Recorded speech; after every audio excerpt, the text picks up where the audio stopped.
Domnul primar, eu vă asigur Nu era că voi fi unul unul din consilierii care voi aloca cel mai mult timp pentru a scoate multele reguli din primărie în Mărăcini. Și o să vă demonstrez. Și o să vă demonstrez. Eu am ajutat și voi ajuta oamenii privați în această localitate. Pentru că era impozitul la maxim. Aveam de la 0,7 până la 1,5 și noi am solicitat să mergem pe 1. Eram pe maxim. Și din cauza aceasta am solicitat, domnilor consilieri.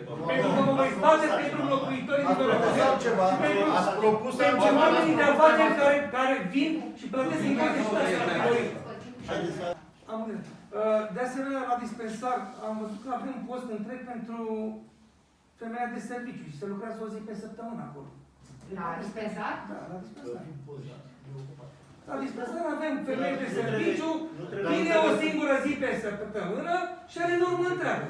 Da, nu o să verificăm, eu cum am spus, înțelegeți, pentru că nu văd de ce o persoană din administrație să vină o zi și să fie plătită. Dar nu e din administrație, este un chiar contract nu care este persoană. E un contract de serviciu din administrație.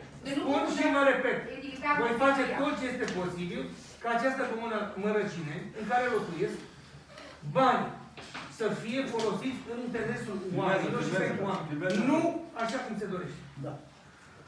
Proiect de hotărâre privind achiziția de servicii de reprezentare juridică în vederea apărării interesului Comunei Mărăcine, al Consiliului Local Mărăcine și a primarului Comunei Mărăcine, în interes de serviciu în fața instanțelor de judecată în cazul litigiilor aflate sau care se vor afla pe rol în anul 2021. Eu consider că ar trebui să se angajeze totuși, să se scoată la concurs postul de jurist, pentru că reprezintă un interes general, atât al consilierilor, al oamenilor din sat, pentru că, în acest sens, s-a emis ordonanța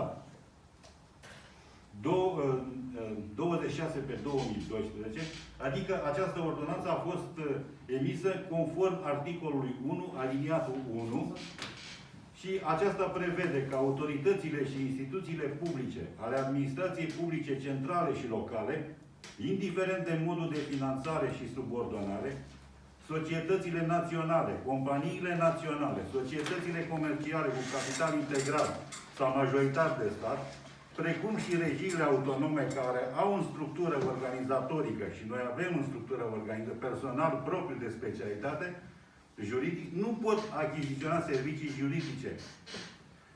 Aliniatul 2 al aceleiași articol poate prevede că autoritățile și instituțiile publice prevăzute la aliniatul 1 pot achiziționa servicii juridice în situații temenii justificate. Este corect?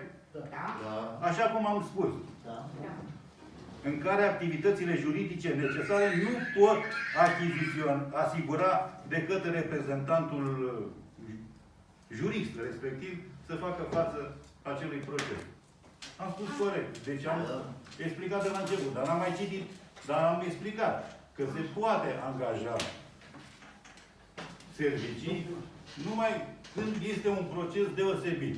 Eu consider că atât oamenii, cât și noi, cât și aparatul primăriei are nevoie de un jurist pentru a ajuta primăria în rezolvarea unui. Este interes general.